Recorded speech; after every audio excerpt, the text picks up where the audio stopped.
In the wake of the Vandal sack of Rome, the Visigoths had conquered Hispania, formally in the name of the new Western Emperor Avitus, actually controlling the territory themselves. Majorian planned to reconquer Hispania and use it as the base for the conquest of Africa.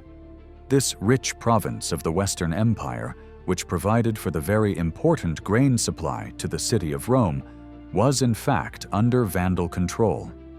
According to the historian Procopius, Majorian, who surpassed in every virtue all who have ever been emperors of the Romans, wanted to know personally the military readiness of the Vandals and how the local populations would react to the Roman invasion. He dyed black his fair hair, for which he was famous, and went to Genseric claiming to be an envoy of the Western Emperor. Genseric tried to impress the enemy ambassador by showing him the arms collected in the warehouses and sent him back. This story is probably only a legend of Italian folklore, but it is a clue to the care with which the expedition was prepared. Majorian collected information on the enemy and gathered a fleet of 300 ships to support the army in the reconquest of Hispania and in the invasion of Africa. It was probably during the preparation of this operation that Majorian sent the coms and Patricius Occidentus Marcellinus to Sicily with an army of Huns to take the island back from the Vandals. Marcellinus was the comes rei militaris of Illyricum, but he had become practically independent since the death of Aetius, not recognizing the imperial authority. Majorian convinced him to accept him as emperor and even to collaborate with his troops in the military recovery of the empire.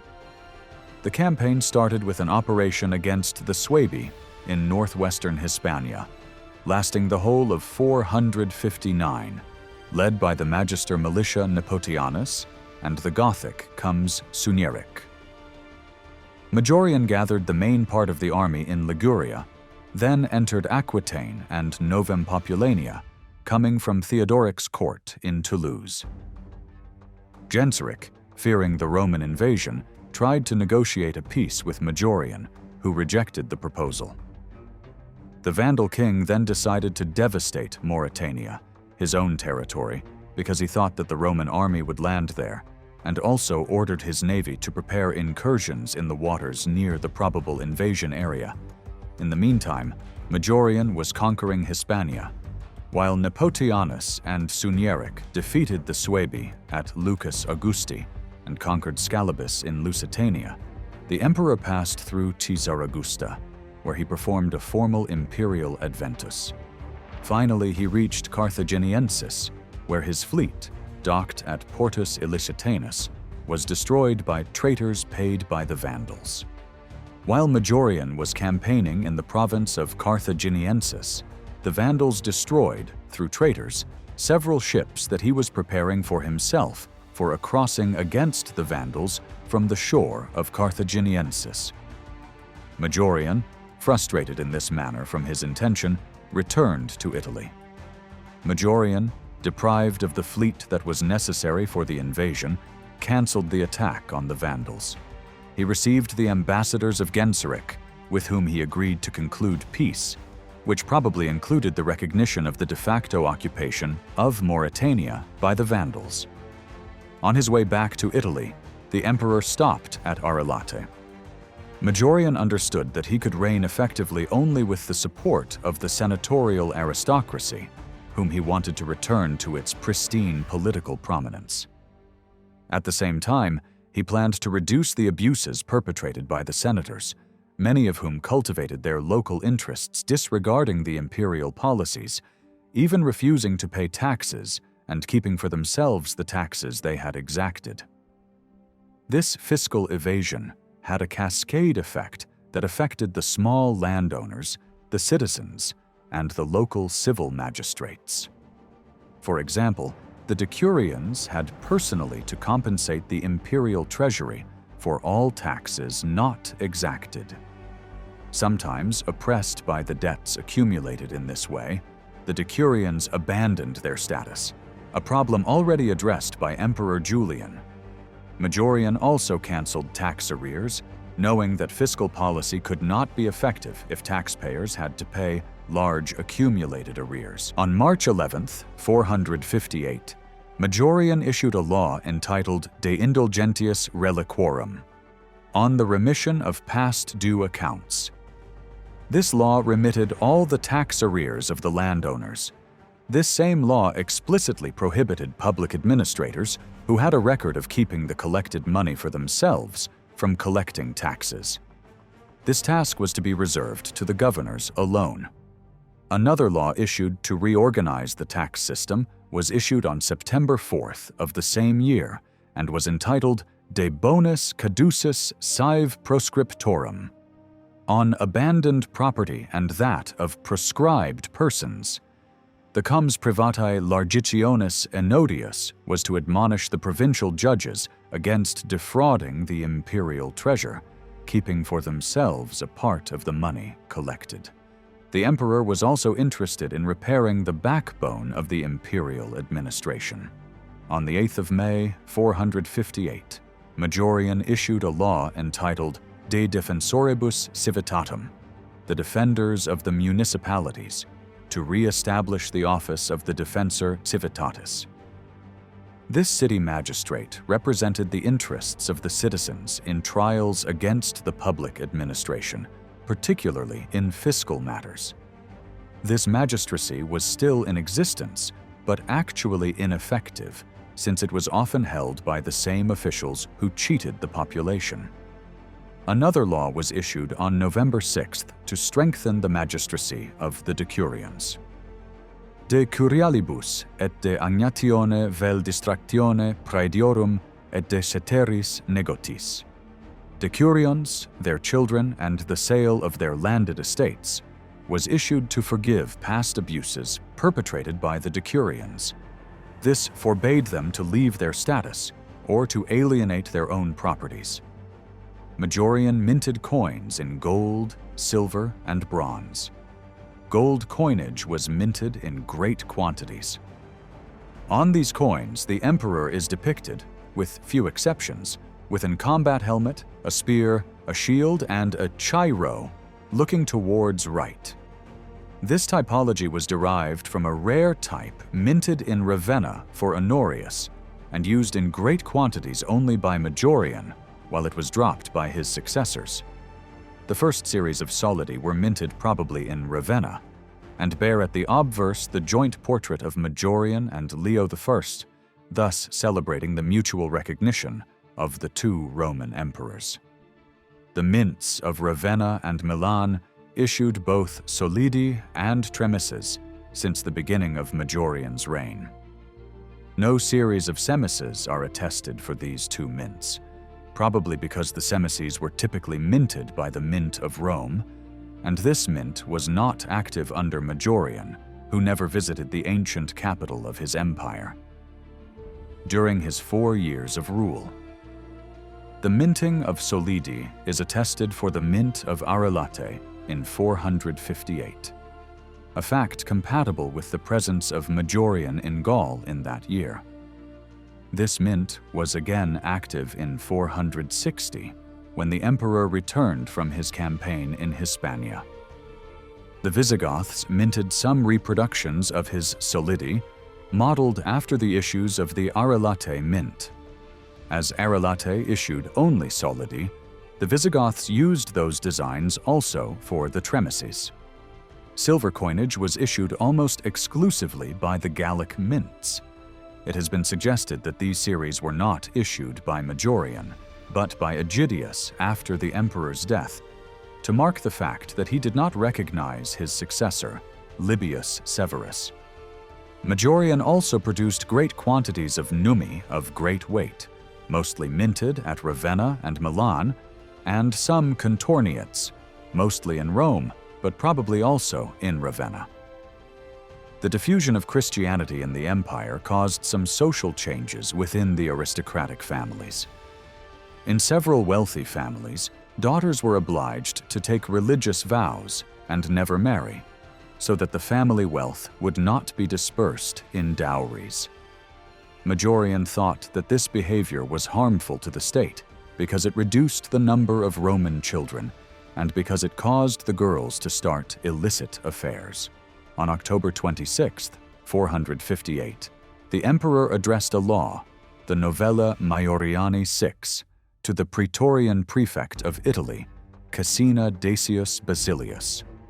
This law, titled De Sanctimonialibus vel viduis et de successionibus eorum, imposed a minimum age of 40 for taking religious vows, considering that at this age the sexual drives of the initiated would be dormant.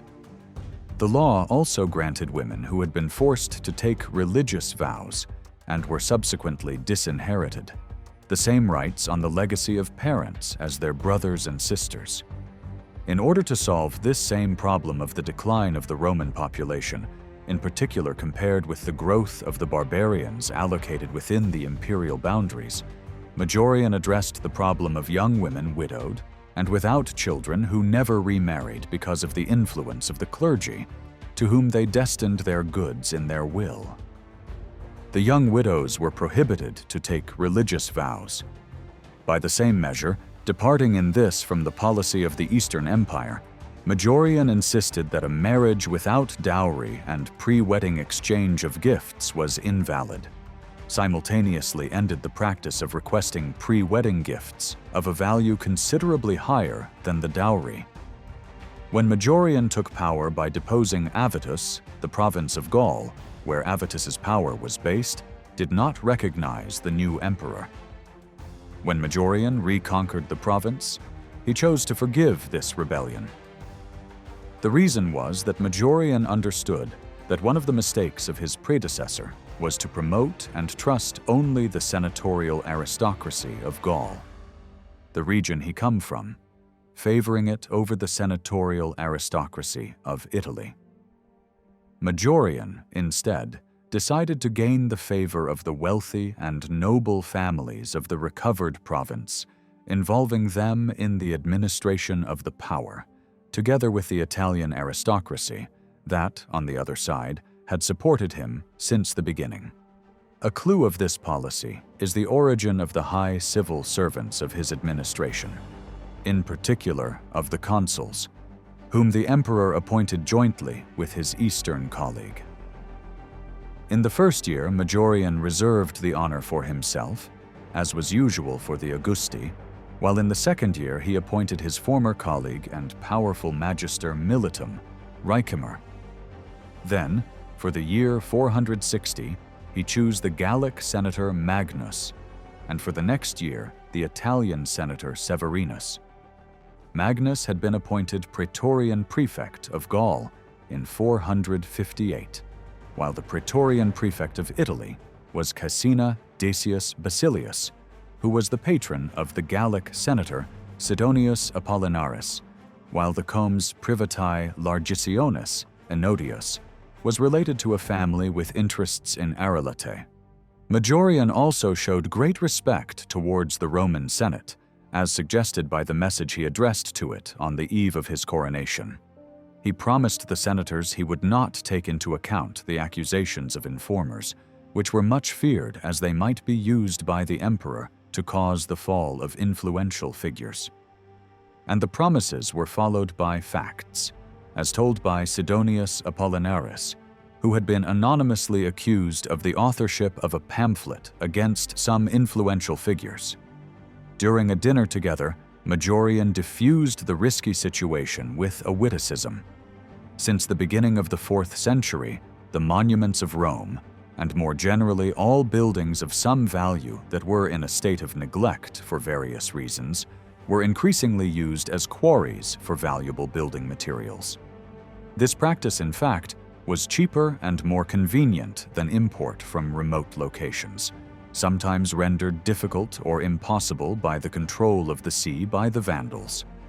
Roman officials conceded upon petition the use for construction of marble, stone, and brick recovered from demolition of ancient monuments. Hence, the occasion now arises that also each and every person who is constructing a private edifice through the favoritism of the judges who are situated in the city does not hesitate to take presumptuously and to transfer the necessary materials from the public places, although those things which belong to the splendor of the cities ought to be preserved by civic affection, even under the necessity of repair. To cope with this phenomenon, Majorian promulgated a law Novella Majoriani IV de Edificis Publicis, promulgated in Ravenna on July 11, 459, and addressed to Aemilianus, Praefectus Urbi of Rome. The punishment for judges who had allowed the destruction of ancient public buildings was 50 pounds of gold, while their subordinates were whipped and had both hands amputated.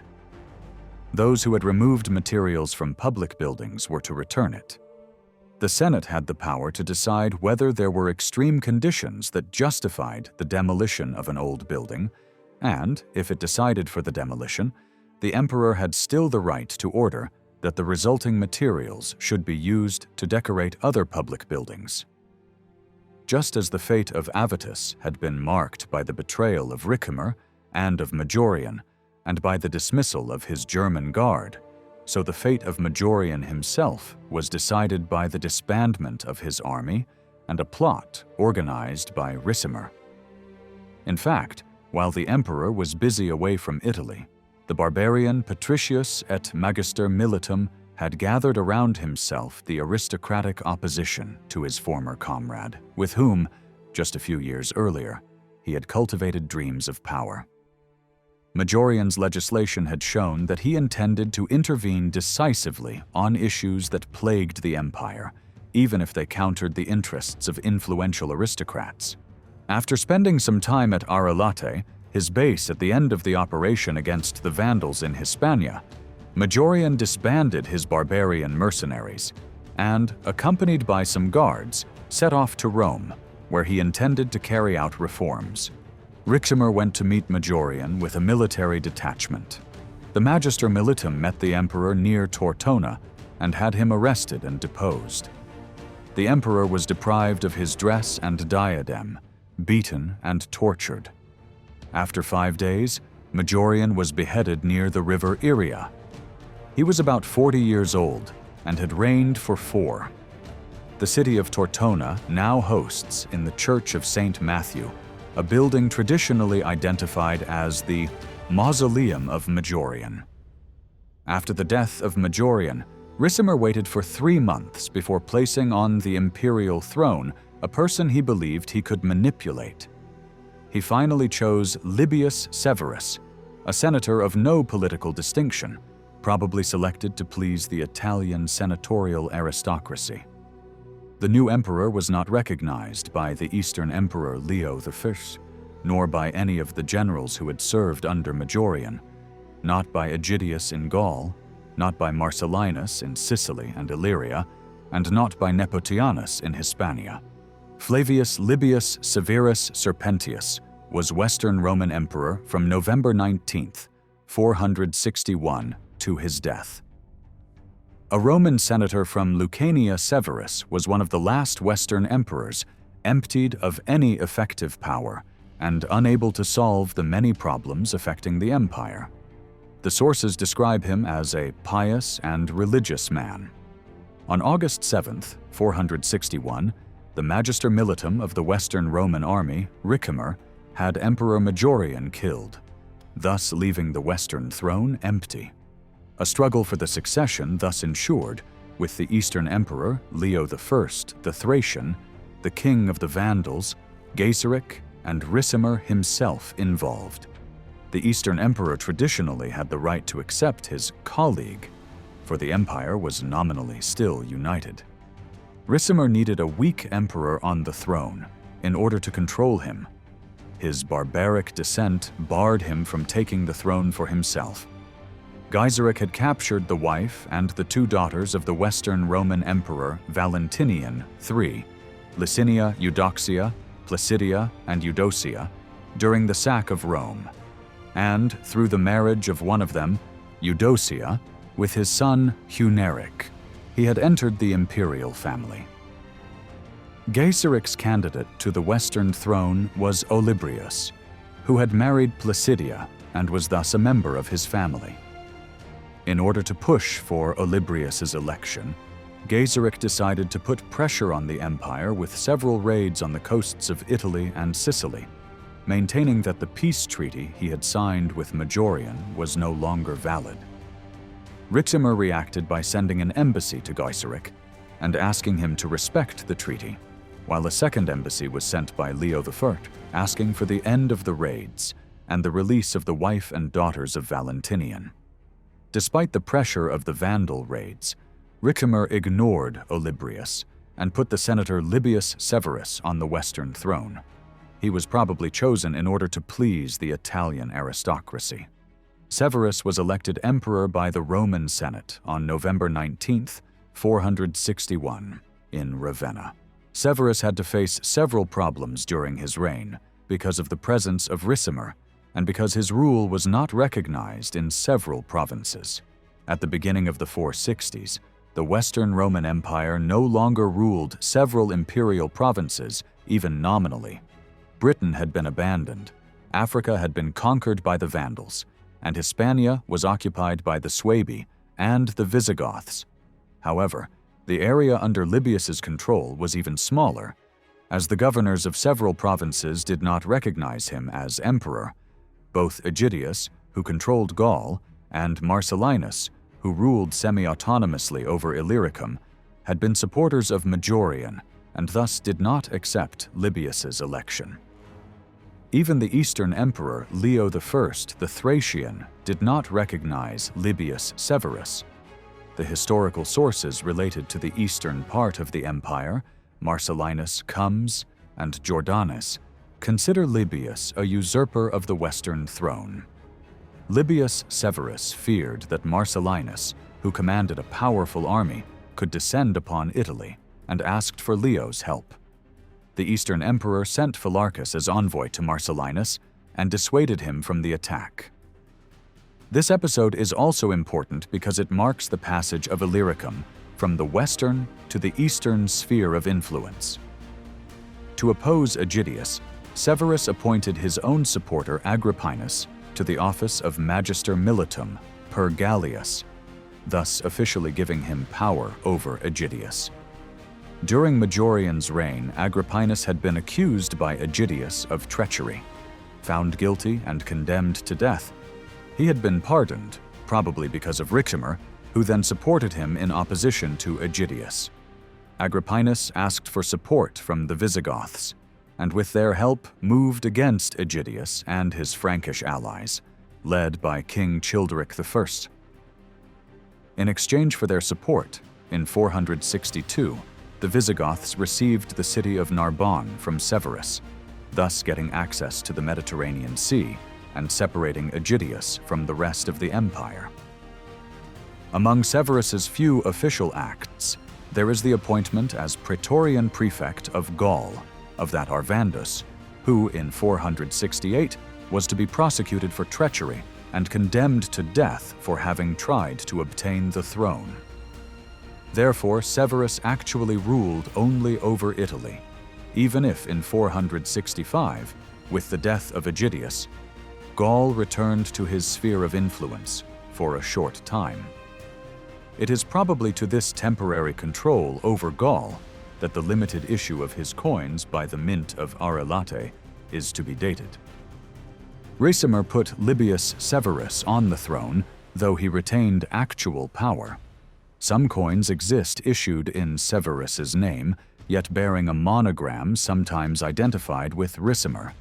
Even if these coins were actually issued in the period between the reign of Severus and of his successor, Anthemius, it is nonetheless an honor unheard of for a barbarian, who was even mentioned on the inscriptions just after the emperors. Ricimer's control was so clear that, in recording the defeat and death of Bergor, the king of the Alans, by his hand, the historian Marcellinus Comes calls Ricimer a king. Bergor, king of the Alans, is killed by King Ricimer.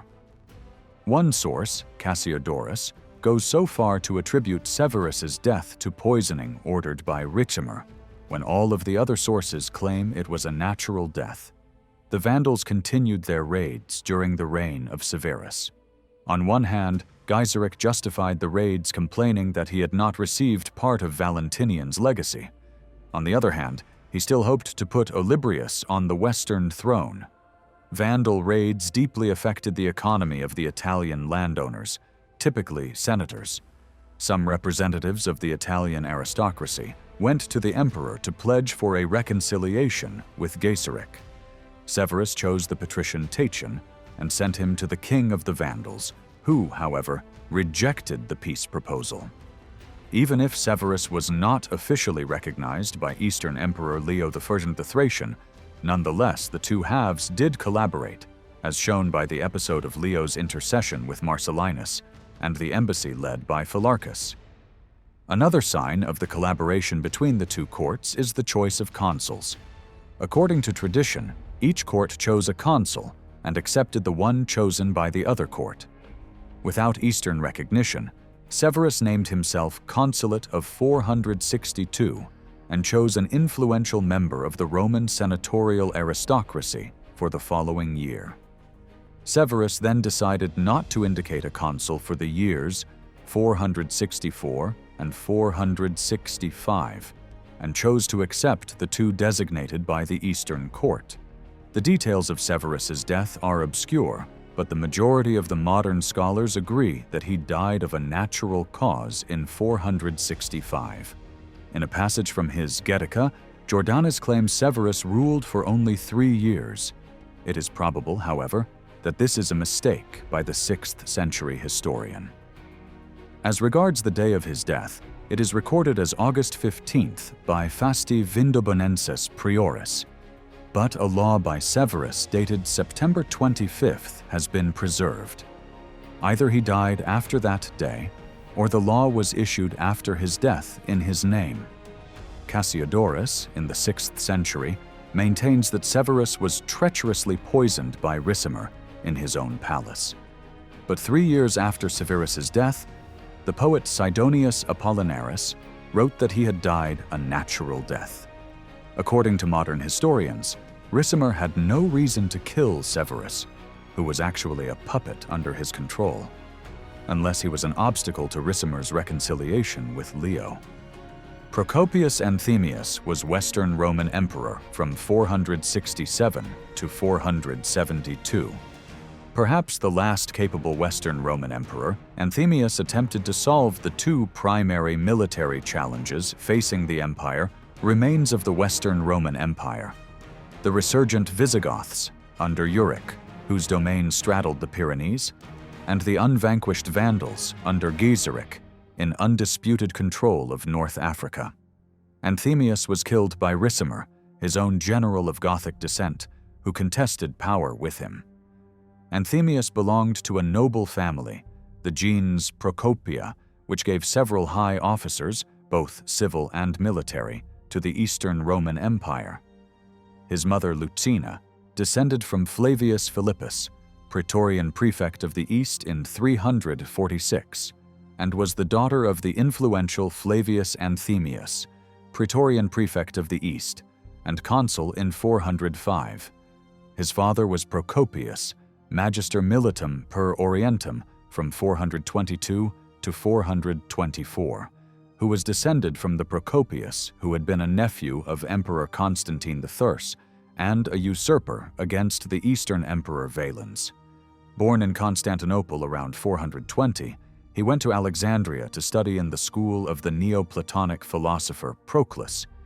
Among his fellow students there were Marcellinus, Flavius Illustrius Pusius, Messius Phoebus Severus, and Pamprepius. In 453, he married Marcia Euphemia, daughter of the Eastern Emperor Marcian.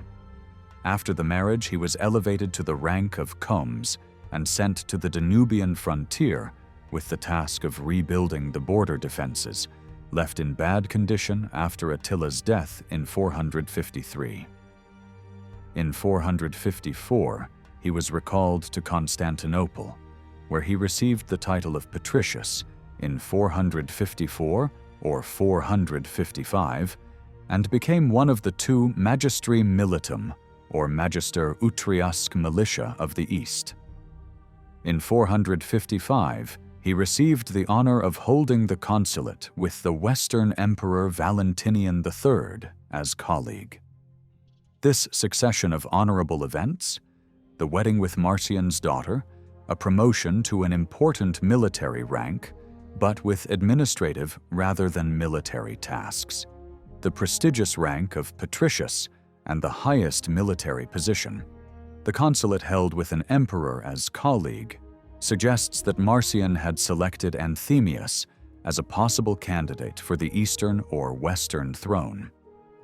This hypothesis is further strengthened by the fact that Anthemius' prestige misled the 6th century historian John Malalas to state that Marcian had actually designated Anthemius as Western Emperor after Avitus. In October 456, in fact, the Western Emperor Avitus had been deposed. It is probable that Marcian considered Anthemius as successor, but the Eastern Emperor died in January 457 before choosing his colleague. Therefore, both empires had no emperor, and the power was in the hands of the Western generals, Ricimer and Majorian, and of the Eastern Magister Militum, the Alan Aspar. As Aspar could not sit on the throne because of his barbaric origin, he opposed Anthemius, whose prestige would have made him independent, and chose a low-ranking military officer, Leo. In the West, as his barbaric origin barred Ricimer from the throne, it was Majorian who received the purple. Anthemius stayed in service under the new emperor. As Magister Militum, his task was to defend the empire from the barbaric populations pressing on its border. Around 460, he defeated the Ostrogoths of Valamir in Illyricum. During the winter of 466, he defeated a group of Huns led by Hormidak, who had crossed the frozen Danube and were pillaging Dacia. The raiders had conquered Serdica, and Anthemius besieged the city until the starved Huns decided to accept open battle. Despite the treachery of his cavalry commander, Anthemius led his infantry to victory, and when Hormidak offered surrender, Anthemius asked for the deserter to be given to him. The newly elected Eastern Roman Emperor, Leo I the Thracian, had a major foreign affairs problem. The Vandals of King Glycerius and their raids on the Italian coasts. After the death of Libius Severus in 465, the Western Empire had no emperor. Glycerius had his own candidate, Olibrius, who was related to Glycerius because both Olibrius and a son of Glycerius had married the two daughters of Emperor Valentinian III. With Olibrius on the throne, Glycerius would become the real power behind the throne of the Western Empire. Leo, on the other hand, wanted to keep Glycerius as far as possible from the imperial court at Ravenna, and took time to choose a successor to Severus. To put Leo under pressure, Glycerius extended his attacks on Sicily and Italy to the territories of the Eastern Empire, sacking and enslaving people living in Illyricum, the Peloponnese and other parts of Greece, so Leo was obliged to take action. On 25 March 467, Leo I, with the consent of Ricimer, designated Anthemius Western Emperor as Caesar and sent him to Italy with an army led by the Magister Militum per Illyricum Marcellinus. On April 12th, Anthemius was proclaimed emperor at the 3rd or 12th mile from Rome. Anthemius's election was celebrated in Constantinople with a panegyric by Dioscorus. By choosing Anthemius, Leo obtained 3 results. He sent a possible candidate to the Eastern throne far away. He repulsed Glyceric's attempt to put a puppet of his on the Western throne, and he put a capable and proven general with a trained army in Italy, ready to fight the Vandals. The reign of Anthemius was characterized by a good diplomatic relationship with the Eastern Empire. For example, Anthemius is the last Western emperor to be recorded in an Eastern law. Both courts collaborated in the choice of the yearly consuls, as each court chose a consul and accepted the other's choice. Anthemius held the consulate with the honor of the Sine Collega in 468.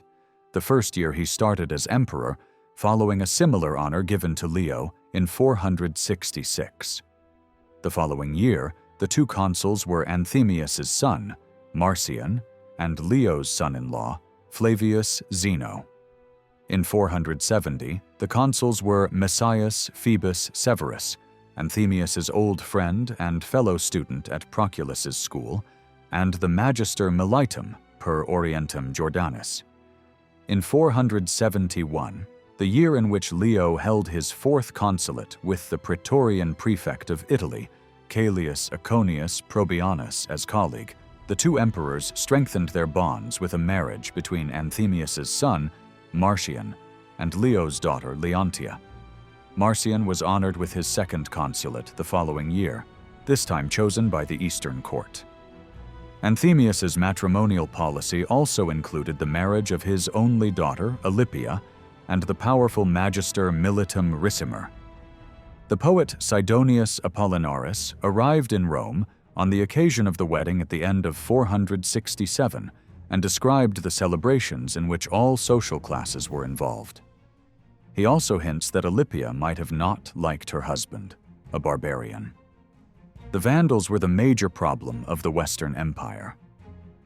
In late 467, Anthemius organized a campaign of the Western Roman army, probably under the command of Marcellinus, but the result was a failure.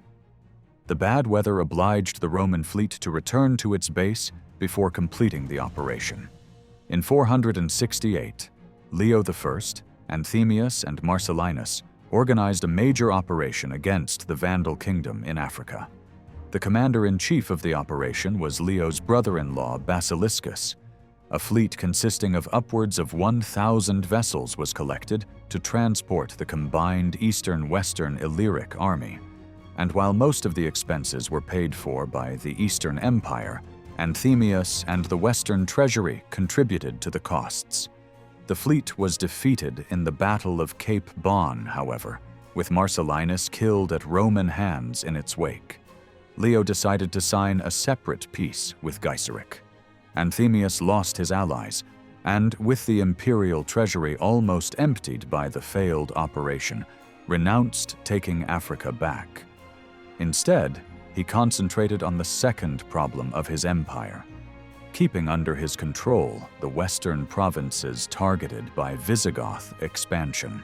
After the disastrous campaign in Africa, Anthemius turned to the reconquest of Gaul, occupied by Visigoths under the ambitious king Euric, who had exploited the weak Roman control caused by political instability. Euric's sphere of influence had also separated some imperial provinces from the rest of the empire. Even though Arelate and Marseille in southern Gaul were still governed by the Western court, Avernia was isolated from the rest of the empire and governed by Ecdicius, son of Emperor Avitus, while the territory later included in the so-called Domain of Soissons was located further north. In 470, Anthemius recruited the Bretons living in Armorica to fight Euricus. The Bretons, under King Riothemus, were initially successful and occupied Bourges with 12,000 men. However, when they entered the core of Visigoth territory, trying to conquer Dales, they were outnumbered and defeated by an Visigoth army, and Riothemus was forced to flee to the Burgundians, who were Roman allies. Anthemius took the matter into his own hands and decided to attack the Visigoths directly. He collected an army under the nominal leadership of his own son, Anthemiolus, but actually commanded by the generals Toricerius, Everdingus, and Hermianus. Anthemiolus moved from Arelate and crossed the Rhone River, but he was intercepted by Euric, who defeated and killed the Roman generals and pillaged the area. If Africa was lost and the control over western provinces was shaky, Anthemius's power over Italy was threatened by internal opposition. He was of Greek origin, had been chosen by the Eastern emperor from among members of the Eastern court, and was suspected of being a pagan. In order to obtain the support of the senatorial aristocracy, Anthemius conferred the rank of patricius on members of the Italian and Gallic governing class. He introduced the practice, common in the East, of appointing even civilians to the patrician rank, and honored so many members of the aristocracy with this title that it suffered a sort of inflation. Among the new patrici there were, obviously, Italian senators, but against common practice he also appointed Gallic senators, and even aristocrats without noteworthy careers. Sidonius had come to Rome to bring a petition from his people. His contact in the court, Consul Caecina Decius Basilius, suggested that he should compose a panegyric to be performed at the beginning of Anthemius's consulate on 1 January 468. The emperor honored the poet, conferring on him the patrician rank, the high rank of caput senatus, and even the office of praefectus urbi of Rome, usually reserved to members of the Italian aristocracy. Sidonius was so influential that he convinced the emperor to commute the death penalty of Arvandus, the praetorian prefect of Gaul, who had allied himself with the Visigoths. The good relationship between the two Roman emperors was good news in the recent affairs between the two halves of the Roman Empire, and was used in imperial propaganda. Anthemius had his mints issue solidi depicting the two emperors joining hands in a show of unity. Anthemius had restored his court in Rome, and thus this mint became more and more important, overshadowing the other two mints. Some coins are in the name of his wife, Marcia Euphemia. Among these there is a solidus depicting two empresses on the thrones, probably a reference to Olympia's marriage. The most important figure at the Western court was Ricimer, the powerful magister militum, who had already decided the fate of several emperors. The new emperor, however, had been chosen by the Eastern court, and despite the bond of the marriage between Ricimer and Anthemius's daughter, Olympia, they were not on good terms. The tipping point of their relationship was the trial of Romanus, an Italian senator, who was a patricius and was supported by Ricimer, whom Anthemius accused of treachery and condemned to death in 470. Ricimer had gathered 6,000 men for the war against the Vandals, and after the death of Romanus, he moved with his men to the north, leaving Anthemius in Rome. Supporters of the two parties fought several brawls, but Ricimer and the emperor signed a one-year truce after the mediation of Epiphanius, the bishop of Pavia. At the beginning of 472, the struggle between them renewed, and Anthemius was obliged to feign an illness and took refuge in St. Peter's Basilica. The Eastern Roman Emperor, Leo I, sent Olibrius to mediate between Ricimer and Anthemius, but, according to John Malleolus, had sent a secret letter to Anthemius, urging him to kill Olibrius. Ricimer intercepted the letter, showed it to Olibrius, and had him proclaimed emperor. The struggle became an open war. Anthemius, with the aristocracy and the people of the city, faced the Goth magister militum and the barbaric units of the army, which included Odoacer's men. Ricimer blockaded Anthemius in Rome. 5 months of fighting followed. Ricimer entered the city and succeeded in separating the port on the Tiber from the Palatine, starving the supporters of the emperor. Both sides appealed to the army in Gaul, but the magister militum per Gallias, the Burgundian Gundobad, supported his uncle Ricimer. Anthemius elevated Bilimer to the rank of rector Galliarum and had him enter Italy with the loyal army. Bilimer arrived in Rome but died trying to prevent Ricimer entering the center of the city from the other side of the Tiber, through the Pons Aelius in front of the mausoleum of Hadrian. Losing any hope of external help and pressed by the scarcity of food, Anthemius tried to rally, but his men were defeated and killed in great numbers. The emperor fled for the second time to St. Peter's, where he was captured and beheaded by Gundobad or by Ricimer on 11 July 472. Anicius Olibrius was Western Roman emperor from April or May 472 to his death. He was in reality a puppet ruler, put on the throne by the Roman general of Germanic descent Ricimer, and was mainly interested in religion, while the actual power was held by Ricimer and his nephew Gundobad. Olibrius was born in Rome, in the ancient and powerful gens Anicia of Italian descent. According to the consensus of historians, he was related to the consul Anicius Hermogenianus Olibrius, whose wife and cousin, Anicia Juliana, had the same name that Olibrius gave to his own daughter. Other historians consider this questionable, as Juliana was a common name in the gens Anicia, and because Hermogenianus seems to have begotten only one daughter who took chastity vows. Other possible fathers have therefore been proposed, either Flavius Anicius Probus or, according to some clues, Petronius Maximus. Olibrius married Placidia, younger daughter of Western Emperor Valentinian III, and his wife Licinia Eudoxia, thus creating a bond between a member of the senatorial aristocracy and the house of Theodosius. The year of their wedding is not recorded, although the historian Priscus implies it took place before the Vandal sack of Rome. He has pointed out that in his chronicle, Hydatius wrote, Placidia was unmarried as of 455.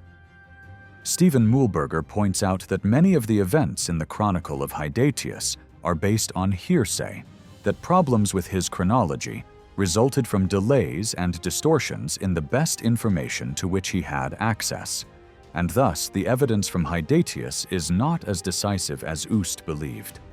Regardless, the powerful Magister Militum Aetius had forced Valentinian to betroth Placidia to his own son Gaudentius, so Olibrius could not have married her before Aetius's death. Aetius's death came 21st September 454, when the Emperor Valentinian provoked a quarrel with him that ended with the emperor killing Aetius with his own sword. The following year, Valentinian was killed by some soldiers who had served under Aetius, probably instigated by the patricius Petronius Maximus, who succeeded to the throne. Petronius, who was a high-ranking imperial officer and a member of a family belonging to the senatorial aristocracy, married Empress Licinia Eudoxia, widow of Valentinian. He also elevated his own son Palladius to the rank of Caesar and had him marry to Eudocia, elder daughter of Valentinian. According to those historians who believe that Olibrius was Petronius's son, it was in 455 that Olibrius married Placidia, between April 17th, when Petronius was acclaimed emperor, and May 31st, when he died. This would explain the marriage between Olibrius and Valentinian's younger daughter as a move to secure Petronius's legitimacy as emperor. Another possibility is that Olibrius and Placidia were engaged in 455, and only after Glycerius freed her from his possession in the early 460s were they at last married. Ust mentions this possibility in his book Galla Placidia Augusta. The surviving evidence is not sufficient to allow us to decide between these alternatives. The Vandals, led by King Glycerius, took advantage of the confusion and weakness of the Western Empire in the wake of Valentinian's turbulent succession, moving into Italy and sacking Rome. Before returning to Africa, the Vandals took Licinia Eudoxia and her two daughters as hostages. According to the 6th century historian John Malalas, Olibrius was in Constantinople at the time. On the other hand, the chronicler Evagrius Scholasticus writes that Olibrius had fled Rome on the approach of Glyceric's army. During his residence in the eastern capital, Olibrius expressed his interest in religious matters. He met Daniel the Stylite, who, according to Christian tradition, prophesied the liberation of Licinia Eudoxia.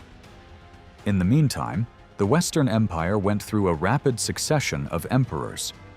After Petronius, the Gallic Roman senator Avitus was proclaimed emperor by the Visigoth king Theodoric II and ruled for 2 years. He was deposed by Majorian, who ruled for 4 years before being killed by his general Ricimer in 461.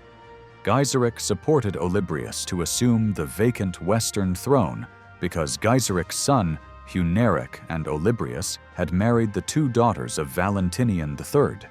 And with Olibrius on the throne, Glycerius could exert great influence on the Western Empire. Therefore, Glycerius freed Licinia Eudoxia and her daughter Placidia, but he did not cease his raids on Italy's coasts. His project failed, however, as Ricimer, who had become the Magister Militum of the West, chose Libius Severus as new emperor. Placidia was now free, however, joining her husband at Constantinople, where she bore him a daughter, Anicia Juliana, in 462. Olibrius was nearly chosen for the Western throne again in 465, after Libius Severus died. Glycerius was again his major supporter, yet again his hopes were shattered as the Eastern Emperor Leo I the Thracian chose the noble Procopius Anthemius. Olibrius's association with Glycerius did not harm career, however, as the Eastern court chose him for the high honor of the consulate in 464. Sources agree that Olibrius rose to the Western throne thanks to the Western Magister Militum Ricimer. They differ over the timing and order of the events leading to his ascent. In the version provided by John Malalas and championed by J.B. Berry, Olibrius was sent to Italy in 472 by the Eastern Emperor, Leo I the Thracian, ostensibly to mediate between Ricimer and the Western Emperor, Anthemius, whom Ricimer had trapped in a siege of Rome. Once he had accomplished this, Olibrius would then continue to Carthage and offer a peace treaty to Glycerius.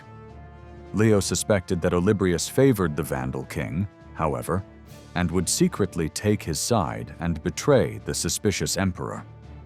Leo had Olibrius followed by another envoy bearing a letter for Anthemius, stating, "I have removed Aspar and Ardaburius from this world so that no one who might oppose me would survive. But you also must kill your son-in-law Ricimer, lest there be anyone who might betray you. Moreover, I also have sent the patrician Olibrius to you. I wish you to kill him, so that you might reign, ruling rather than serving others." Ricimer had placed a guard at Ostia, who found the secret letter.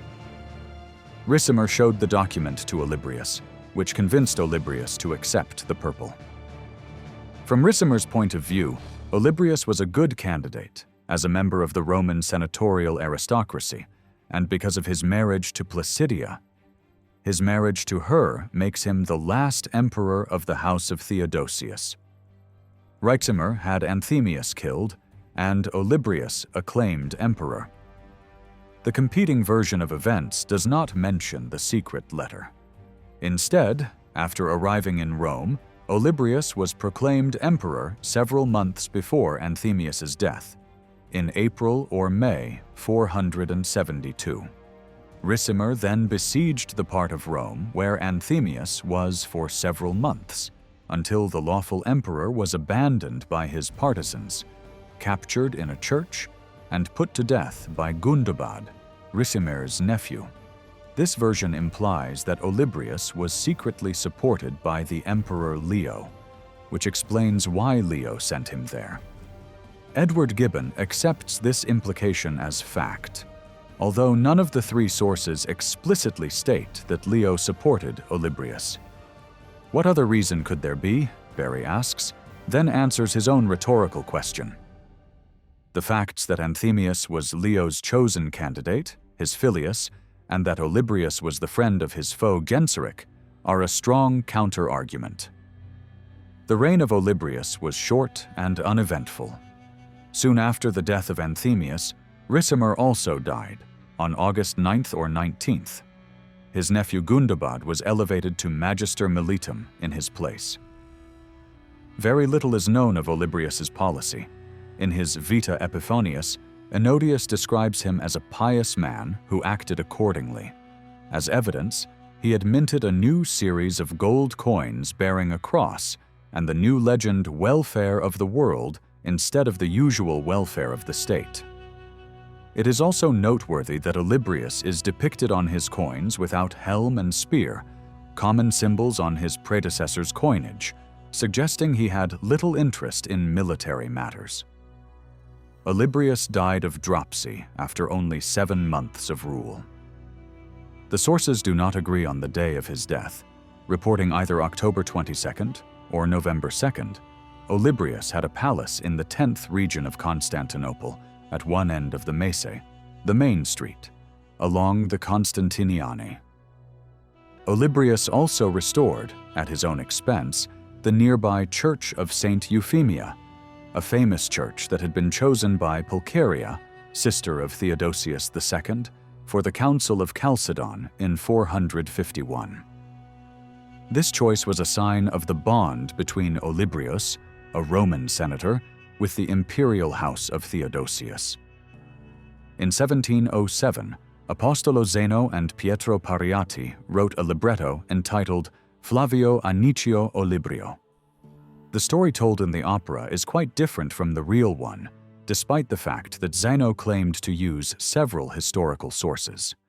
Ricimer captures Rome, frees his sister Theodolinda, and enslaves Placidia, daughter of Valentinian III.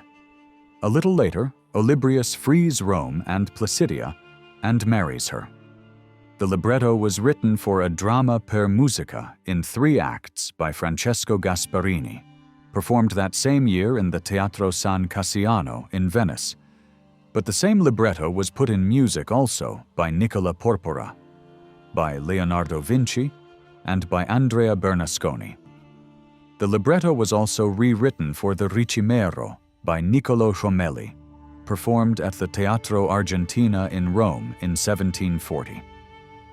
Glycerius was a Western Roman emperor from 473 to 474.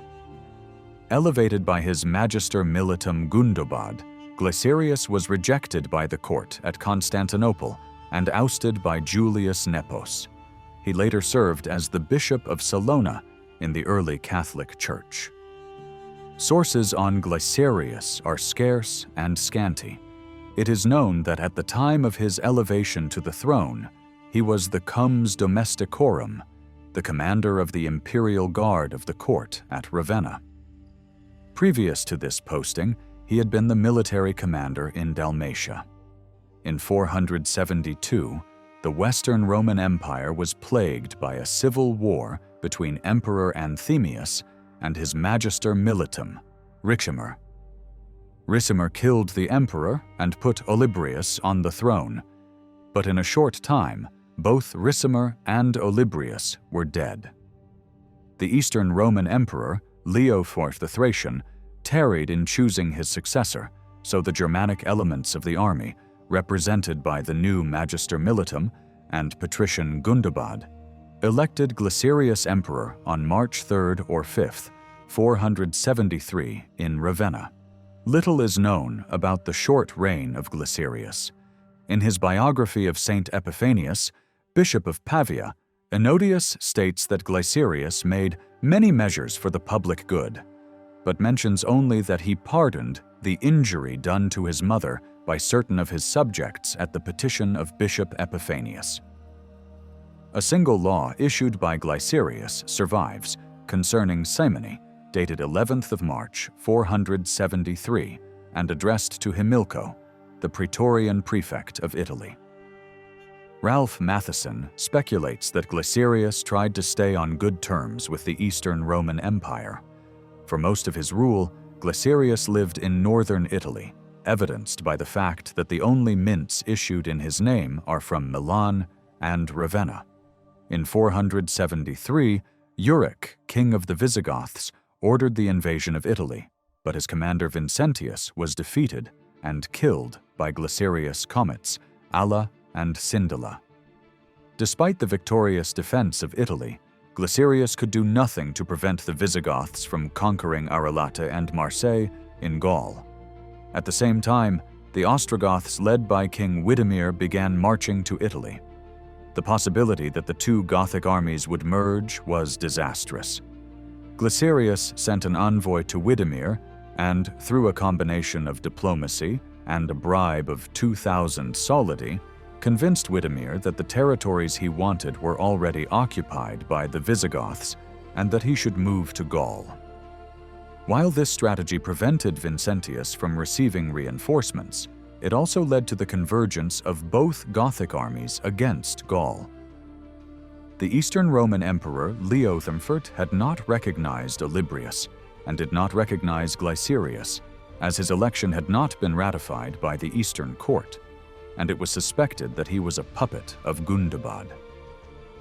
Therefore, Leo chose a candidate on his own, Julius Nepos, Magister Militum in Dalmatia, and related to the Eastern Empress Verina. The election was delayed, however, so Julius Nepos could not leave immediately, as the ports were closed for the winter. Leo III died in January 474 and was succeeded by his grandson, the young Leo II, who chose his own father Zeno as co-emperor after a short time. Zeno continued the official position of Constantinople to deny any recognition of Glycerius, whom the court continued to view as a usurper. Regardless, Glycerius tried to reconcile with the Eastern court, or at least to avoid conflicts with it. For example, he did not choose a second consul in order to allow Leo II to be consul alone for the year 474. In spring 474, the ports reopened and Julius Nepos crossed the Adriatic Sea to Italy to depose Glycerius. Glycerius probably left Ravenna for Rome to resist the invader.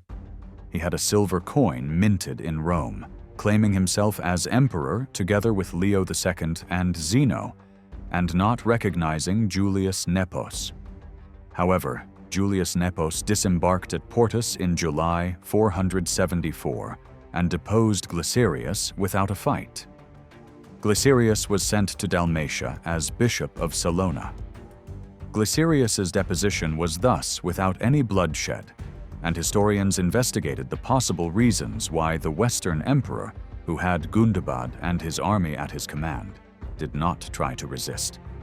One possible reason is that Glycerius's elevation, not recognized by Eastern court, received the support of neither the Roman Senate nor the Gallic Roman aristocracy. Resisting Nepos without the support of the Senate would have been a bad choice for Gundobad. It is possible that Gundobad, who was absent from Italy when Glycerius was deposed, had gone to Gaul to gather some more troops, or to receive the legacy of his father Gundioch as king of the Burgundians, thus effectively leaving Glycerius alone. Glycerius took up residence at Salona, to which Julius Nepos retreated in 475 in the face of a coup attempt by Magister Militum Orestes.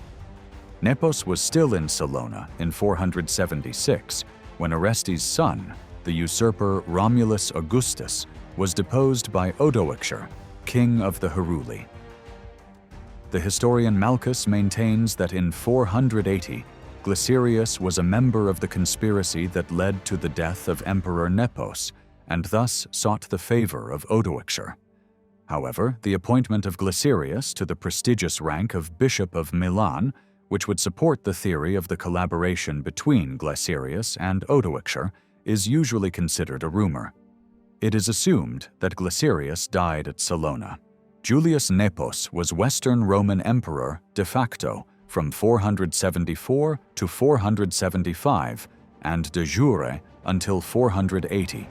He was also the ruler of Roman Dalmatia from 468 to 480. Some historians consider Nepos to be the last Western Roman emperor, while others consider the Western line to have ended with Romulus Augustulus in 476. In contrast, the Eastern Roman Empire and its line of emperors survived this period of history relatively intact. Julius Nepos, already in control of a semi-autonomous Dalmatia, was appointed Western Roman Emperor in early 474 by the Eastern Roman Emperor Leo I, in an effort to replace the Western Emperor Glycerius, who was regarded as an usurper. His agnomen of Nepos was probably earned through a marriage to Leo's wife's niece. This relationship likely also played a significant part in his selection for the Western throne.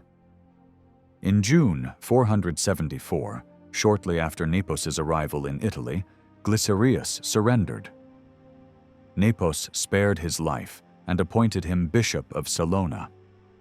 After this, Nepos ruled briefly over the whole of the remaining Western Roman Empire, centered in Italy, still the empire's heartland, and including his native Dalmatia, and the remaining parts of Roman Gaul.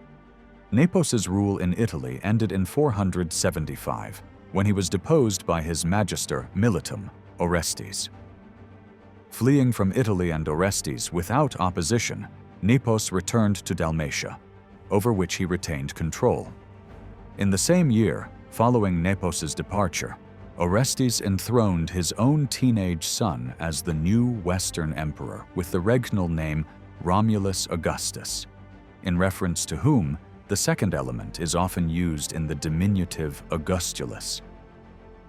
The reasons for Orestes' decision to crown his son as a puppet emperor rather than become emperor himself are somewhat unclear. In the eyes of Roman law and of the Eastern court in Constantinople, however, Romulus's position as emperor was unconstitutional.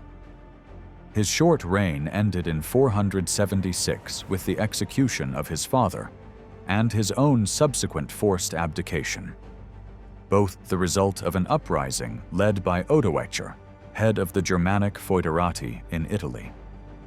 Odoacer, the new ruler of the Italian peninsula, sent the teenaged former emperor to Campania in exile or retirement, after which Romulus Augustulus disappears from the historical record. Although his successor had been deposed, Nepos never returned to Italy. However, the Emperor of the West continued to reign from Dalmatia, and he still enjoyed some support from Constantinople. Odoacer, attempting to bypass Nepos, used the Roman Senate to petition the newly restored Eastern Emperor, Zeno. He requested the title of Patrician and sought to end the separate line of Western emperors. Patrician rank was granted, but at Zeno's insistence, Odoacer also grudgingly acknowledged Nepos's imperial status and even issued coinage in Nepos's name. As patricius, Odoacer ruled over Italy and an expanding sphere of related territories as a viceroy, theoretically under Zeno's authority as the head of a reunited Imperium Romanum, while still technically acknowledging Nepos as Emperor of the West. In practical terms, Odoacer was an increasingly independent Rex Italiae, nominally recognizing the Eastern Empire's suzerainty. Nepos retained claim to the imperial title, but exercised no real power outside of Dalmatia. This political solution lasted approximately 4 years. Julius Nepos, still residing in Dalmatia, was murdered by members of his own military in 480, possibly as a result of machinations by Odoacer and/or Glycerius, possibly aggravated by ambitions on Nepos's part to regain control of Italy. The competing desires of various persons to replace him as ruler of Dalmatia probably also played a part in his assassination. The instability in the West continued, and Nepos's death ended the last serious legal claims of a Western Roman Empire, independent of the Roman East, until the coronation of Charlemagne as Imperator Romanorum in 800. As is the case with many Roman emperors who reigned for only a short period of time, particularly those from the final decades of the Western Empire, there is only limited information about Nepos available in surviving records. It is generally accepted that Julius Nepos was son of the Comes Nepotianus, a general who served the Western Roman Empire between 458 and 461 during the reign of Majorian. Nepotianus is mentioned as having been active in southern Gaul and in Hispania, eventually dying in 465. His unnamed mother was a sister of Marcellinus, Magister Militum of Dalmatia. This identification has been denied by historian R.W. Burgess, who starts by observing that the claim reposes on a single passage from Jordanes Romana. He then proceeds to argue that while Nepos came from an important family, the general Nepotianus was a mercenary commander working for the Visigoths, from which came his title of Magister Militia. Thus, Burgess concludes his argument that Nepotianus, father of Nepos, and the military commander Nepotianus should be considered as two different individuals. The 6th century chronicler Marcellinus Comes mentions Nepos as son of the sister of Marcellinus, once patrician. This identification of Nepos is confirmed by a passage in Jordanes Getica. Since Jordanes often uses Marcellinus Comes as a source, the passage might have been copied verbatim. Marcellinus was a powerful figure in the Western Roman Empire, rebelling in 454 against the Emperor Valentinian III after the latter's assassination of Flavius Aetius. He established himself as an autonomous ruler in Dalmatia, despite accepting the authority of the emperors Majorian and Anthemius. Under Anthemius, he was raised to the rank of patrician, becoming a possible threat to Ricimer, the powerful kingmaker behind the Western throne. In 468, Marcellinus died in Sicily, probably at the hands of Ricimer.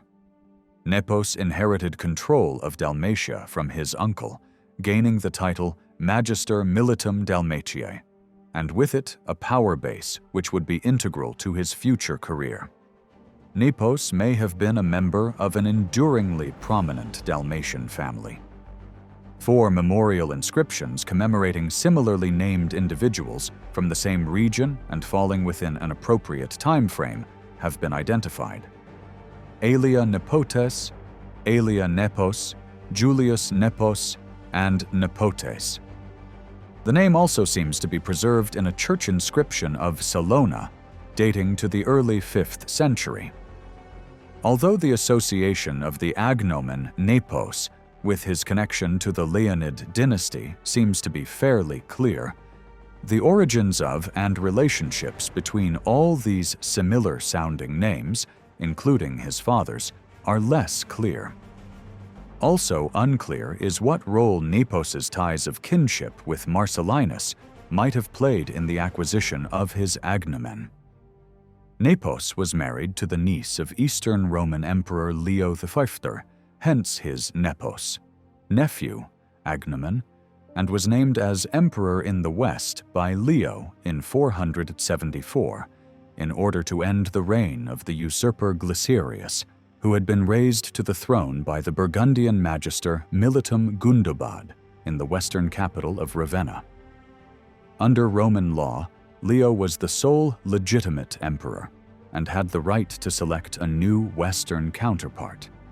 He chose Nepos, a relative and already governor of the province of Dalmatia, technically a part of the Western Empire, but in practical terms an autonomous region since at least the time of Marcellinus's rule there. In June 474, Nepos entered Ravenna, forced Glycerius to abdicate, and secured the Western throne for himself.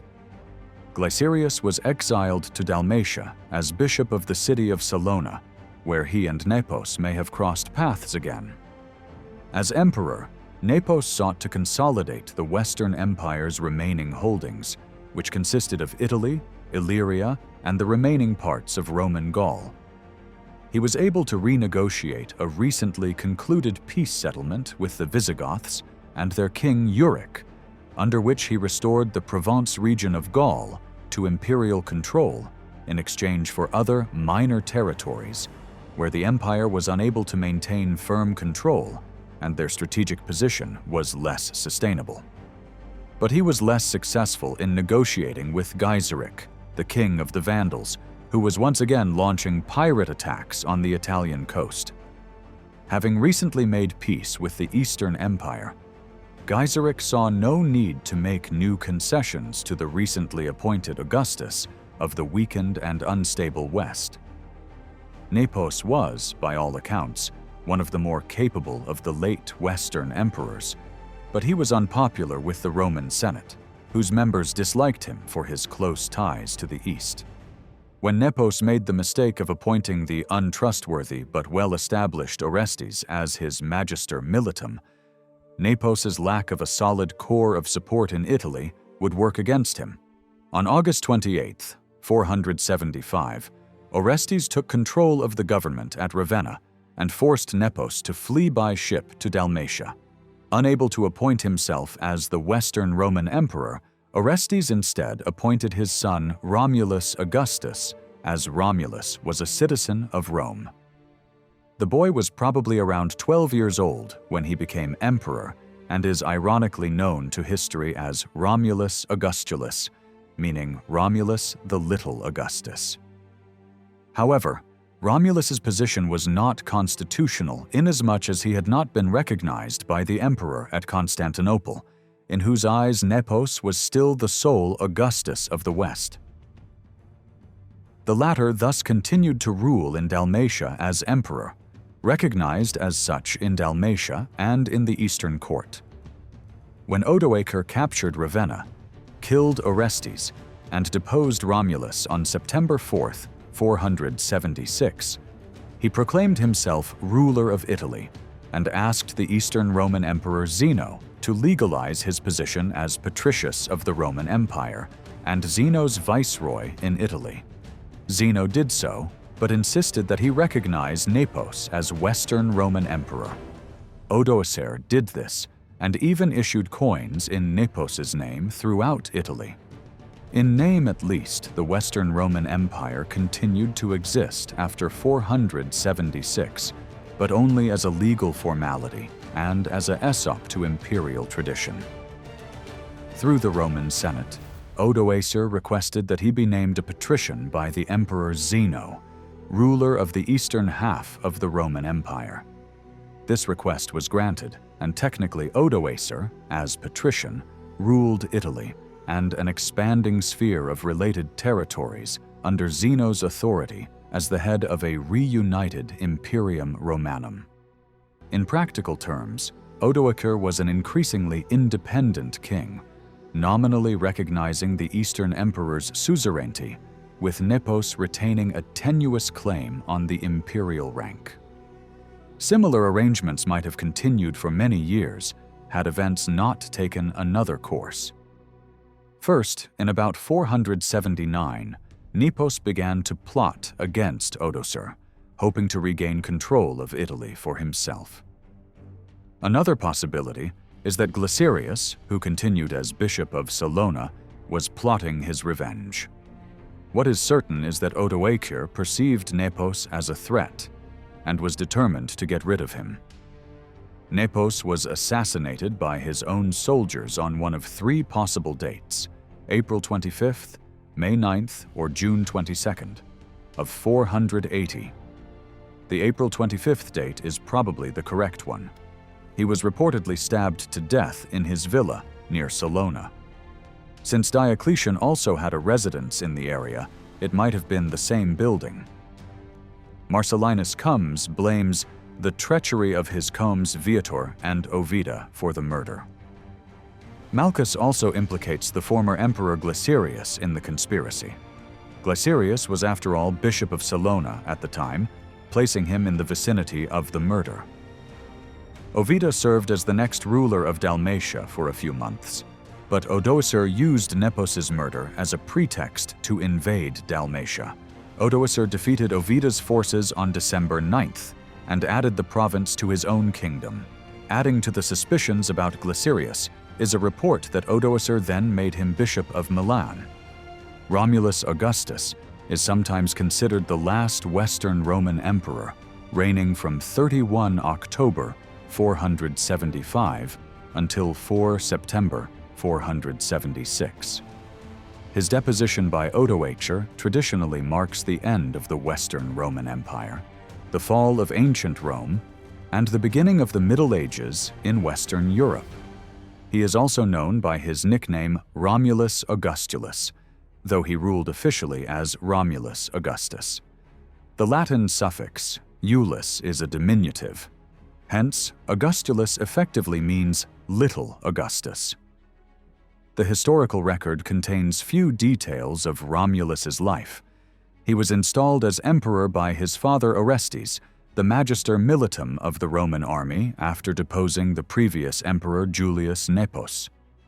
Romulus, little more than a child, acted as a figurehead for his father's rule. Reigning for only 10 months, Romulus was then deposed by the Germanic chieftain Odoacer and sent to live in the Castellum Lucullanum in Campania. Afterwards, he disappears from the historical record. Romulus's father Orestes was a Roman citizen, originally from Pannonia, who had served as a secretary and diplomat for Attila the Hun, and later rose through the ranks of the Roman army. The future emperor was named Romulus after his maternal grandfather, a nobleman from Poetovio in Noricum. Many historians have noted the coincidence that the last Western emperor bore the names of both Romulus, the legendary founder and first king of Rome, and Augustus, its first emperor. The Western and the Eastern Roman Empire by 476. Orestes was appointed Magister Militum by Julius Nepos in 475. Shortly after his appointment, Orestes launched a rebellion and captured Ravenna, the capital of the Western Roman Empire since 402, on 28 August 475. Nepos fled to Dalmatia, where his uncle had ruled a semi-autonomous state in the 460 Orestes, however refused to become emperor, from some secret motive, according to historian Edward Gibbon. Instead, he installed his son on the throne on 31st October 475. The empire Augustulus ruled was a shadow of its former self and had shrunk significantly over the previous 80 years. Imperial authority had retreated to the Italian borders and parts of southern Gaul, Italia and Gallia Narbonensis, respectively. The Eastern Roman Empire treated its Western counterpart as a client state. The Eastern Emperor Leo, who died in 474, had appointed the Western emperors Anthemius and Julius Nepos, and Constantinople never recognized the new government. Neither Zeno nor Basiliscus, the two generals fighting for the Eastern throne at the time of Romulus's accession, accepted him as ruler. Romulus Augustus resigns the crown. As a proxy for his father, Romulus made no decisions and left no monuments, though coins bearing his name were minted in Rome, Milan, Ravenna, and Gaul. Several months after Orestes took power, a coalition of Heruli, Syrian, and Turcilingi mercenaries demanded that he give them a third of the land in Italy. When Orestes refused, the tribes revolted under the leadership of the Scyrian chieftain Odoacer. Orestes was captured near Piacenza on 28 August 476 and swiftly executed. Odoacer advanced on Ravenna, capturing the city and the young emperor. Romulus was compelled to abdicate the throne on the 4th of September 476. This act has been cited as the end of the Western Roman Empire, although Romulus's deposition did not cause any significant disruption at the time. Rome had already lost its hegemony over the provinces. Germanics dominated the Roman army, and Germanic generals like Odoacer had long been the real powers behind the throne. Italy would suffer far greater devastation in the next century when Emperor Justinian I reconquered it. After the abdication of Romulus, the Roman Senate, on behalf of Odoacer, sent representatives to the Eastern Roman Emperor Zeno, whom it asked to formally reunite the two halves of the empire. The West, no longer required an emperor of its own. One monarch sufficed for the world. He was also asked to make Odoacer a patrician and administrator of Italy in Zeno's name. Zeno pointed out that the Senate should rightfully have first requested that Julius Nepos take the throne once more, but he nonetheless agreed to their requests. Odoacer then ruled Italy in Zeno's name. The ultimate fate of Romulus is a mystery.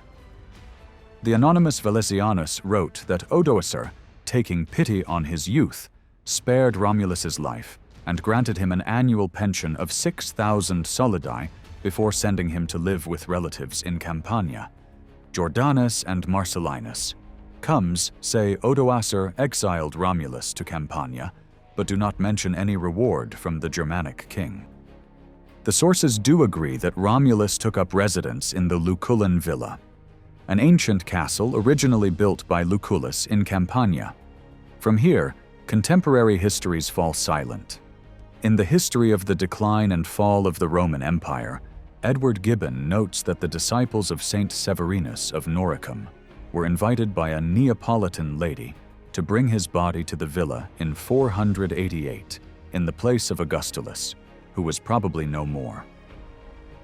The villa was converted into a monastery before 500 to hold the saint's remains. Cassiodorus, then a secretary to Theodoric the Great, wrote a letter to a Romulus in 507 confirming a pension.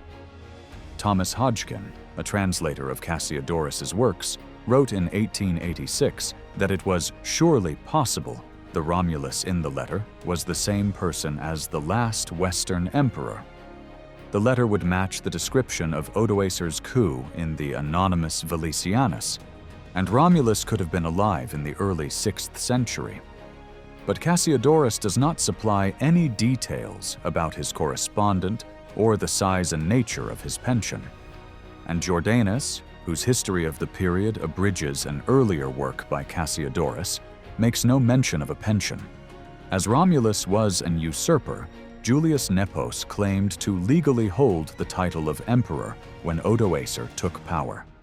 However, few of Nepos's contemporaries were willing to support his cause after he ran away to Dalmatia. Some historians regard Julius Nepos, who ruled in Dalmatia until being murdered in 480, as the last lawful Western Roman emperor. Following Odoacer's coup, the Roman Senate sent a letter to Zeno stating that the majesty of a sole monarch is sufficient to pervade and protect, at the same time, both the East and the West. While Zeno told the Senate that Nepos was their lawful sovereign, he did not press the point, and he accepted the imperial insignia brought to him by the Senate. Orestes was a Roman general and politician of Germanic ancestry who was briefly in control of the Western Roman Empire in 476. Born an aristocrat of Pannonia Savia, Orestes was probably at least partly of Germanic descent. He was son of Tatulus, a pagan, and son-in-law to Romulus, who served as comes in the Western Roman Empire. After Pannonia was ceded to Attila the Hun, Orestes joined Attila's court, reaching high position as a secretary in 449 and 452. In 449, Orestes was sent by Attila twice to Constantinople as envoy to Emperor Theodosius II. In 475, Orestes was appointed Magister Militum and Patricius by Western Roman Emperor Julius Nepos. This proved to be a mistake on the part of Nepos. By August 28, 475, Orestes, at the head of the Foederati, managed to take control of the government in Ravenna, which had acted as the capital of the Western Roman Empire since 402. Julius Nepos fled without a fight to Dalmatia, where he would continue to reign until his assassination in 480. With the emperor far away, Orestes elevated his son Romulus to the rank of Augustus, so that the last Western Roman emperor is known as Romulus Augustulus, meaning Little Augustus, as the emperor was only a 12-year-old boy. The new administration was not recognized by the rival Eastern Roman emperors Zeno and Basiliscus, who still considered Julius Nepos to be their legitimate partner in the administration of the empire. But as they were engaged in a civil war with each other, neither emperor was about to oppose Orestes in battle. Orestes was free to issue new solidi in the mints of Arles, Milan, Ravenna, and Rome, enabling him to pay the barbarian mercenaries who constituted most of the Roman army at the time. However, Orestes denied the demands of Heruli, Syrian and Torcellingi mercenaries, to be granted Italian lands in which to settle. Before he overthrew Nepos, the Roman general promised his barbarian soldiers a third of Italian territory in exchange for assisting with the deposition of the emperor. After being turned down by Orestes, the dissatisfied mercenaries revolted under the Germanic chieftain Odoacer, whom they declared to be their king on August 23, 476. Odoacer led them against their former employer, ravaging every town and village in northern Italy and meeting little resistance.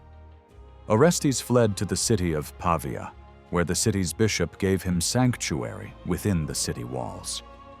Despite the protection he received from the bishop, Orestes was forced to flee for his life when Odoacer and his men broke through the city defenses and ravaged the church, stealing all the money that the bishop had collected for the poor and razing many of the city buildings to the ground.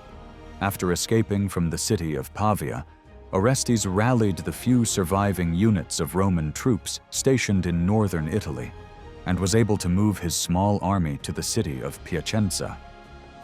The forces of Odoacer and Orestes finally met on the battlefield, but the inexperienced Roman commander and his few and sparse imperial troops, disorganized and unprepared, stood no chance against the savagery of Odoacer's mercenary army. The majority of the Roman soldiers were either killed, captured, or driven off, while Orestes was captured near the city on August 28th and was swiftly executed. Within weeks, Ravenna was captured, and Romulus Augustus was deposed. 18th century historian Edward Gibbon attached great significance to this event due to Odoacer's foreign birth. Gibbon's romantic description of the events of 476 as the fall of the Western Roman Empire was influential for 2 centuries, but modern scholarship has discredited this view. Nevertheless, Odoacer's defeat of Orestes and his son are often still used to demarcate the transition from classical antiquity to the Middle Ages. Flavius Odoacer, also known as Flavius Odovacer, was a Germanic soldier who in 476 became the first king of Italy. His reign is commonly seen as marking the end of the Western Roman Empire. Though the real power in Italy was in his hands, he represented himself as the client of Julius Nepos and, after Nepos's death in 480, of the emperor in Constantinople. Odoacer generally used the Roman honorific patrician granted by the emperor Zeno, but is referred to as a king in many documents, and he himself used it at least once, and on another occasion it was used by the consul Basilius.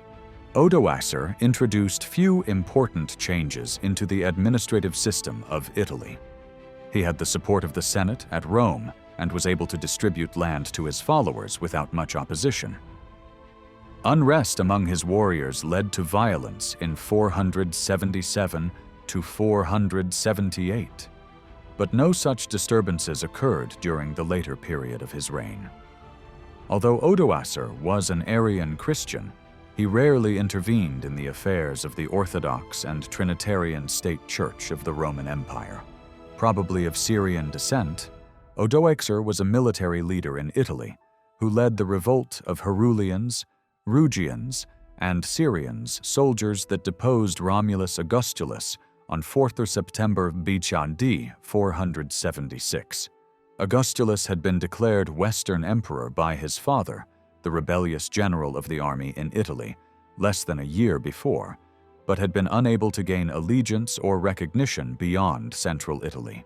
With the backing of the Roman Senate, Odoacer thenceforth ruled Italy autonomously, paying lip service to the authority of Julius Nepos, the last Western emperor, and Zeno, the emperor of the East. Upon Nepos' murder in 480, Odoacer invaded Dalmatia to punish the murderers. He did so, executing the conspirators, but within 2 years also conquered the region and incorporated it into his domain. When Illus, master of soldiers of the Eastern Empire, asked for Odoacer's help in 484 in his struggle to depose Zeno, Odoacer invaded Zeno's westernmost provinces. The emperor responded first by inciting the Rugi of present Austria to attack Italy. During the winter of 488, Odoacer crossed the Danube and defeated the Rugi in their own territory. Zeno also appointed the Ostrogoth Theodoric, who was menacing the borders of the Eastern Empire, to be king of Italy, turning one troublesome, nominal vassal against another. Theodoric invaded Italy in 489, and by August 490 had captured almost the entire peninsula, forcing Odoacer to take refuge in Ravenna. The city surrendered on March 5, 493. Theodoric invited Odoacer to a banquet of reconciliation, and there killed him. Odoacer is the earliest ruler of Italy for whom an autograph of any of his legal acts has survived to the current day. The larger portion of a record of Odoacer granting properties in Sicily and the island of Melita on the Adriatic coast to Pierius, and issued in 488, was written in his reign. Except for the fact that he wasn't considered Roman, Odoacer's ethnic origins are not completely known. Both the anonymous Valesianus and John of Antioch state his father's name was Edeco. However, it is unclear whether this Edeco is identical to one, or both, men of the same name who lived at this time. One was an ambassador of Attila to the court in Constantinople, and escorted Priscus and other imperial dignitaries back to Attila's camp. The other, according to Jordanus, is mentioned with Hunulphus as chieftains of the Syri, who were soundly defeated by the Ostrogoths at the river Bolia in Pannonia sometime in the late 460s. Since Sebastian Tillemont in the 17th century, all three have been considered to be the same person. Jordanus describes Odoacer as king of the Turcilingi. However, in his Romana, Jordanus also describes him as a member of the Rugi. The Consularia Italica calls him king of the Heruli, while Theophanes appears to be guessing when he calls him a Goth. Marcellinus calls him the king of the Goths. More recently, Reynolds and Lopez explored the possibility that Odoacer was not Germanic in their 1946 paper, published by the American Historical Review, making several convincing arguments that his ethnic background might lie elsewhere. One of these is that his name, Odoacer, for which an etymology in Germanic languages had not been convincingly found, could be a form of the Turkish Ottogar, or the shorter form Otgar, herder. If Ratchas could become Radagaisus, why could Ottogar or Odgar not have become Odoacer or Odovaker, they ask. Other sources believe the name Odoacer is derived from the Germanic Audawakers, from Audos wealth and Wakrad vigilant. Odoacer's identity as a Hun was then accepted by a number of authorities, such as Thompson and Wallace Hadrill, despite Otto J. Mansion-Helfen's reasonable objection that personal names were not an infallible guide to ethnicity. Subsequently, while reviewing the primary sources in 1983, Bruce McBain pointed out several uncomfortable silences in the primary sources, and proposed that while his mother might have been Syrian and his father Thuringian, in any case, he was not a Hun. Most sources today claim that he was most likely of Germanic stock. Possibly the earliest recorded incident involving Odoacer is from a fragment of a chronicle preserved in the Decem Libri Historiarum of Gregory of Tours. 2 chapters of his work recount, in a confused or confusing manner, a number of battles fought by King Childeric VI of the Franks, Aegidius, Count Paul, and one Odoacrius, or Odoacrius. If this is an account of Aegidius's victory over the Visigoths, otherwise known from the Chronicle of Hydateus, then this occurred in 463. Reynolds and Lopez, in their article mentioned above, suggested that this Odoacrius, or Odoacrius, may be the same person as the future king of Italy. This suggestion has been accepted by some scholars. It appears to explain why Lewis Thorpe named this person Odoacer in his translation of Gregory's work. The first certain act recorded for Odoacer was shortly before he arrived in Italy. Eugipius, in his Life of Saint Severinus, records how a group of barbarians on their way to Italy had stopped to pay their respect to the holy man. Odoacer, at the time a young man of tall figure, clad in poor clothes, learned from Severinus that he would one day become famous. When Odoacer took his leave, Severinus made one final comment which proved prophetic. "Go to Italy, go, now covered with mean hides. Soon you will make rich gifts to many." By 470, Odoacer had become an officer in what remained of the Roman army. Although Jordanes writes of Odoacer as invading Italy, as leader of the Sciri, the Heruli, and allies of various races, modern writers describe him as being part of the Roman military establishment, based on John of Antioch's statement that Odoacer was on the side of Ricimer at the beginning of his battle with the Emperor Anthemius in 472. Procopius goes as far as describing him as one of the emperor's bodyguards. When Orestes was in 475 appointed Magister Militum and patrician by the Western Roman Emperor Julius Nepos, he became head of the Germanic Federati of Italy. However, Orestes proved to be ambitious, and before the end of that year, Orestes had driven Nepos from Italy. Orestes then proclaimed his young son Romulus the new emperor as Romulus Augustus, called Augustulus.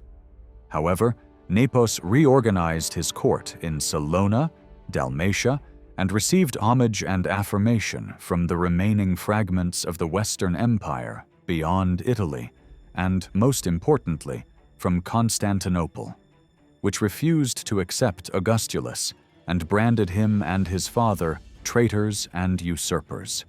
About this time, the Federati, who had been quartered on the Italians all of these years, had grown weary of this arrangement. In the words of J.B. Berry, they desired to have roof trees and lands of their own, and they petitioned Orestes to reward them for their services by granting them lands and settling them permanently in Italy. Orestes refused their petition, and they turned to Odoacer to lead their revolt against Orestes.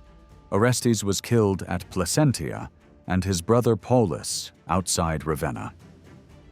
The Germanic Foederati, the Syrians, and the Heruli, as well as a large segment of the Italic Roman army, then proclaimed Odoacer Rex Italiae. In 476, Odoacer advanced to Ravenna and captured the city, compelling the young Emperor Romulus to abdicate on September 4th. According to the anonymous Valesianus, Odoacer was moved by Romulus's youth and his beauty to not only spare his life, but give him a pension of 6,000 solidi and sent him to Campania to live with his relatives. Following Romulus Augustus's deposition, according to the historian Malchus, upon hearing of the ascension of Zeno to throne, the Senate in Rome sent an embassy to the Eastern Emperor and bestowed upon him the Western imperial insignia. The message was clear. The West no longer required a separate emperor, for one monarch sufficed the world. In response, Zeno accepted their gifts, observing, "The Western Romans had received 2 men from the Eastern Empire, and had driven out one and killed the other, Anthemius. The Eastern Emperor conferred upon Odoacer the title of patrician and granted him legal authority to governing Italy in the name of Rome. Zeno also suggested that Odoacer should receive Nepos back as emperor in the West if he truly wished to act with justice. Although he accepted the title of patrician, Odoacer did not invite Julius Nepos to return to Rome, and the latter remained in Dalmatia until his death. Odoacer was careful to observe form, however, and made a pretense of acting on Nepos's authority, even issuing coins with his image. Following Nepos' murder in 480, Zeno legally abolished the co-emperorship and ruled as sole emperor. Berry, however, disagrees that Odoacer's assumption of power marked the fall of the Roman Empire. It stands out prominently as an important stage in the process of the dismemberment of the empire. It belongs to the same catalogue of chronological dates which includes AD 418, when Honorius settled the Goths in Aquitaine, and AD 435, when Valentinian ceded African lands to the Vandals. In Anno Domini 476, the same principle of disintegration was first applied to Italy.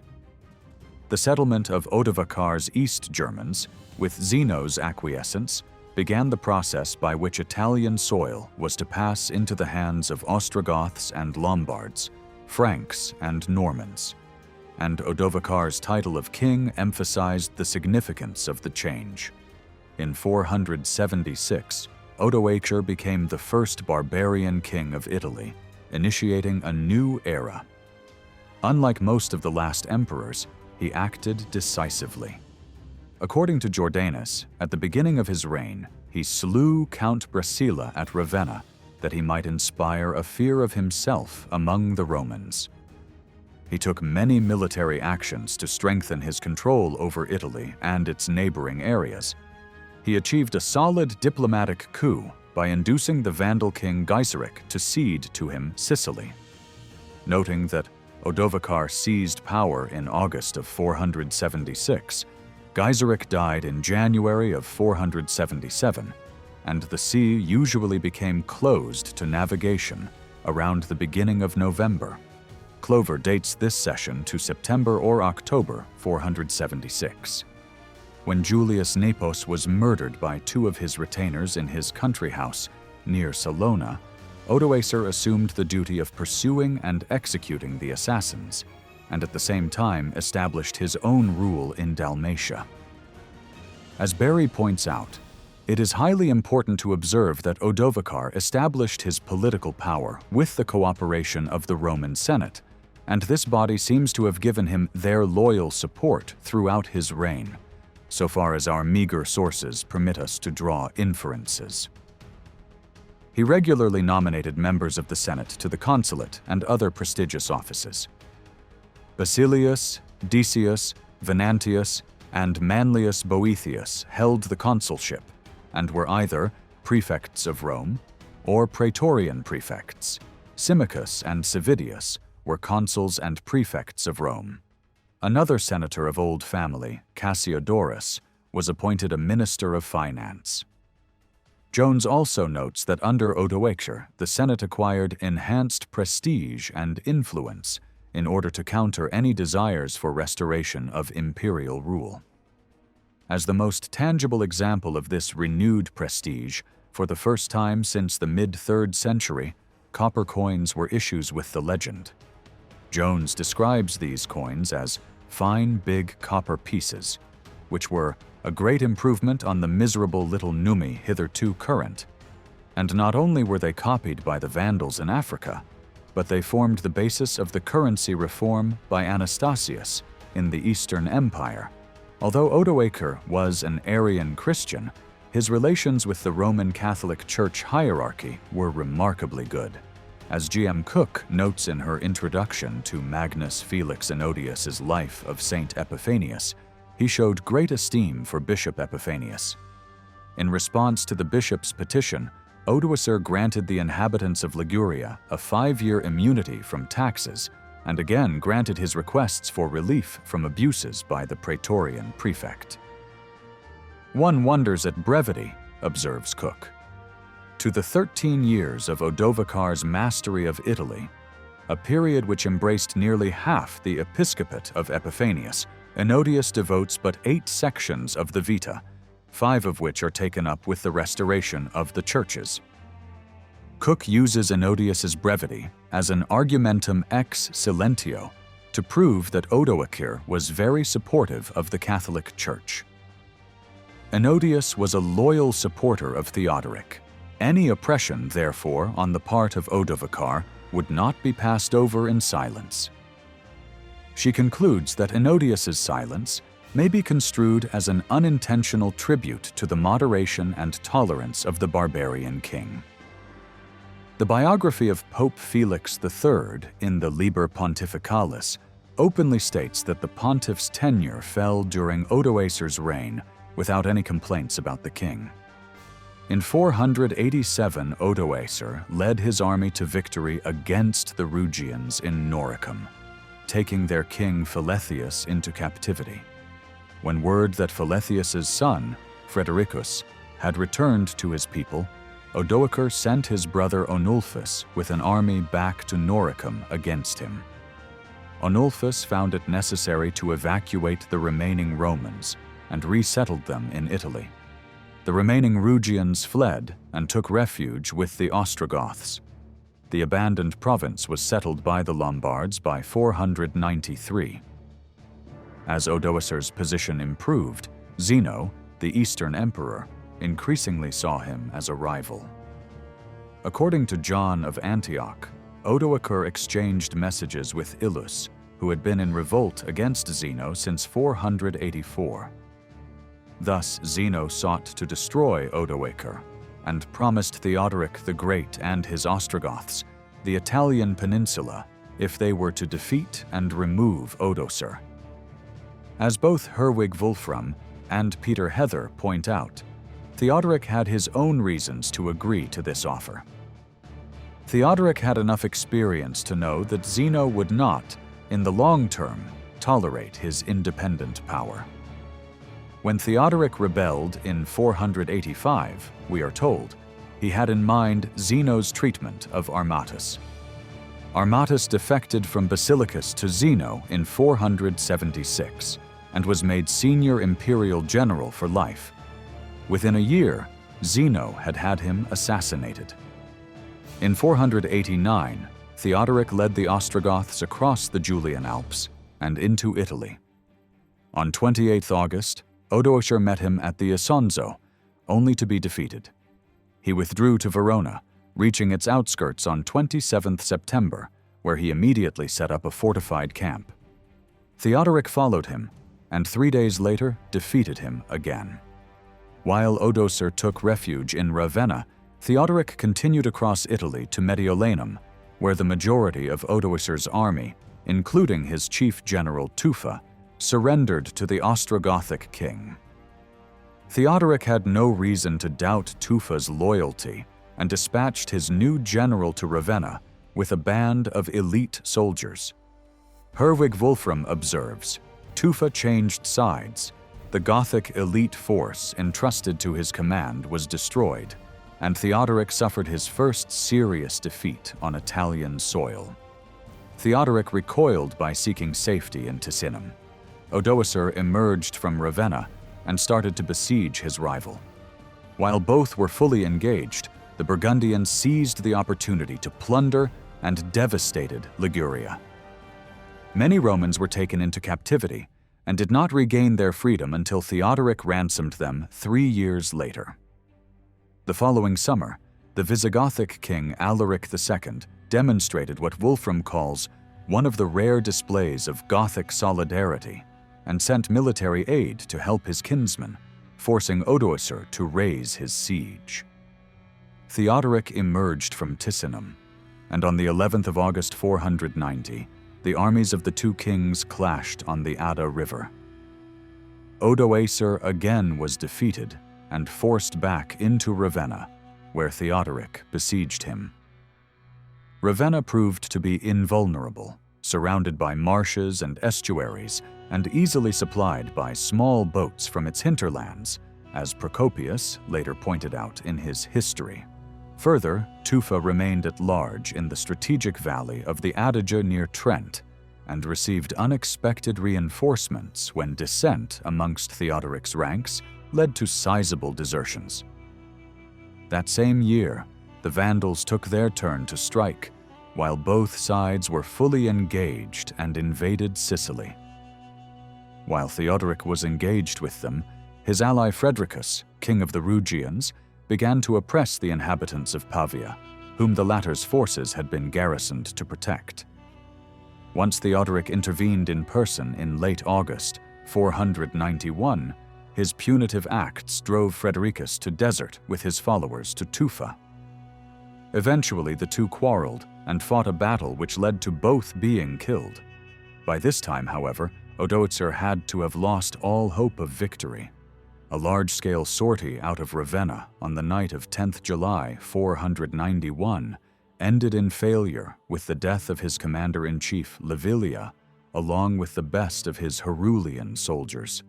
On 29th August 492, the Goths were about to assemble enough ships at Rimini to set up an effective blockade of Ravenna. Despite these decisive losses, the war dragged on until 25th February 493, when John, Bishop of Ravenna, was able to negotiate a treaty between Theodoric and Odoacer to occupy Ravenna together and share joint rule. After a 3-year siege, Theodoric entered the city 5th March. Odoacer was dead 10 days later, slain by Theodoric while they shared a meal.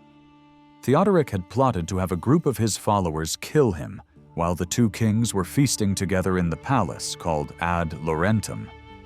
When this plan went astray, Theodoric drew his sword and struck him on the collarbone. In response to Odoacer's dying question, "Where is God?" Theodoric cried, "This is what you did to my friends." Theodoric was said to have stood over the body of his dead rival and exclaimed, "There certainly wasn't a bone in this wretched fellow." According to one account, that same day, all of Odoacer's army who could be found anywhere were killed by order of Theodoric, as well as all of his family. Odoacer's wife, Sunegilda, was stoned to death, and his brother Onulphus was killed by archers while seeking refuge in a church. Theodoric exiled Odoacer's son, Thala, to Gaul, but when he attempted to return to Italy, Theodoric had him killed. The events around the Battle of Ravenna were used in the Germanic heroic saga of Dietrich von Bern. The event in which Theodoric kills Odoacer with his own hands is mirrored in the saga in the episode in which Dietrich kills the dwarf king, Laurin. Odoacer is the first ruler of Italy for whom the original text of any of his legal acts has survived. This is a grant by Odoacer to Pierius of properties in Sicily near Syracuse and on the island of Melita in Dalmatia, worth in total 690 solidi. The grant itself was made 18th March 488, but this document, which is on papyrus, was written shortly afterwards. The opening section is missing, and the text is in 2 parts, one now in the Biblioteca Nazionale in Naples and the other in the Austrian National Library in Vienna, but the bulk of the act itself and the subscriptions by witnesses and officials survive. Pierius, Comes Domesticorum, was given these properties as a reward for his achievements in the war against Theodoric. None of the parties involved in this transaction, not Pierius, Odoacer, nor the witnesses, could foresee that the recipient would die the following year in the Battle of the Adda River. Pierius's grant is the lone surviving document which has survived from the civic scriptorium of Syracuse prior to the Byzantine reconquest. Scipione Maffei made the unconfirmed assertion that both pieces were owned by the poet Giovanni Gioviano Pontano. It had already lost the beginning by then. The second part is known to have been in the possession of Cardinal Pasquale de Aragon during the 1660s, but Tjader notes the two parts were reunited at the library of the monastery of San Paolo in Naples in 1702. In 1718, the second part was presented to Emperor Charles VI in 1718, through whom that fragment found its way to Vienna.